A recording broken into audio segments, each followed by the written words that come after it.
Today we're going to show you how we assembled our 70-foot PowerTrac as distributed by United Athletic International. The first step is to lay out the frame on a clear, flat surface. The four shorter end tubes will create the four corners of the trampoline. Starting at one end, slide the frame pieces into the footings, making sure to push them all the way in and tight. This is much easier to do if you have more than one person, as the frames do not want to slide on unless they are perfectly straight.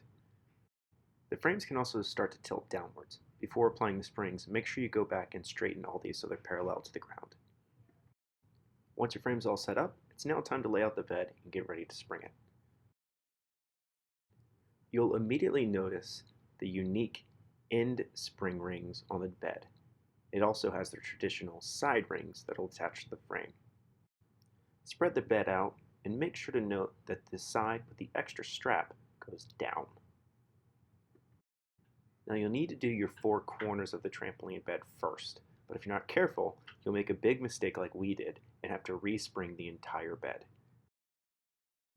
When you attach the last side ring to the frame, it does not attach to the last long frame piece. It attached to the third frame ring past the leg. You can see the actual correct placement here in this finished photo.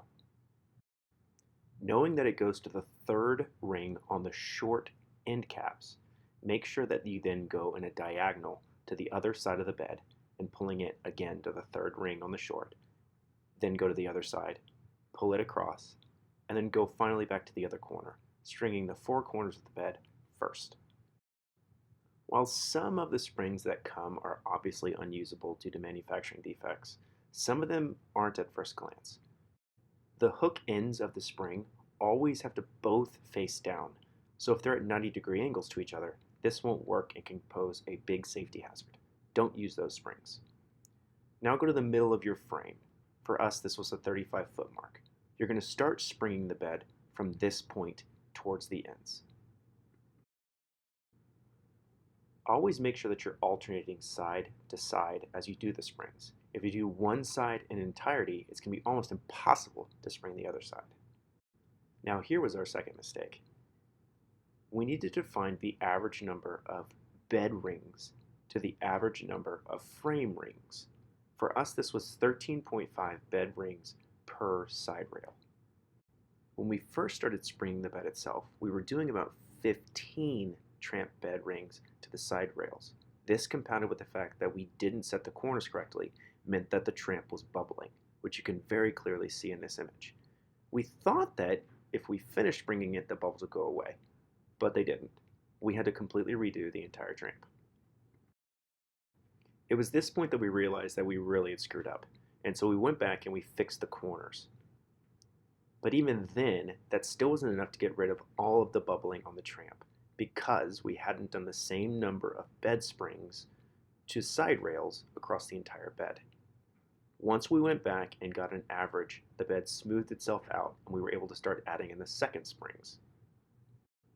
Make sure to fully string the bed with one spring on each trampoline hook first across the entire thing. Then go back, start in the middle again, and do your second springs, pulling it towards the ends on each corner. Sometimes you'll have springs that are immediately side by side, and sometimes they'll skip a frame rung here or there. That's okay. You just want to make sure that they're continually pulling towards the end. Now please do as I say, not as I do, and make sure you always wear gloves when working with springs.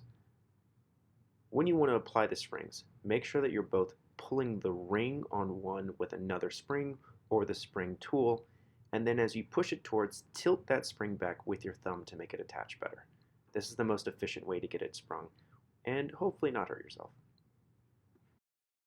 The end springs are what make the PowerTrac unique. You're going to start with a 6, 2 9s, 2 6s as doubles, a 6 and a 9 combo, and then 2 9 combos. Again, this is what it'll look like when it's finished being sprung. Once all of your frame is done, springs are on, and bed is tight where you want it, now you have to run the Velcro tape down the top of the frame sides to attach the pads to. To make sure you always keep it safe, start at your dismount end and always leave a little bit of an overhang so that even if an athlete was to short it, they're not going to hit the pole. Now, as you do this as well, make sure you're tucking the flap of each one of the side pads under.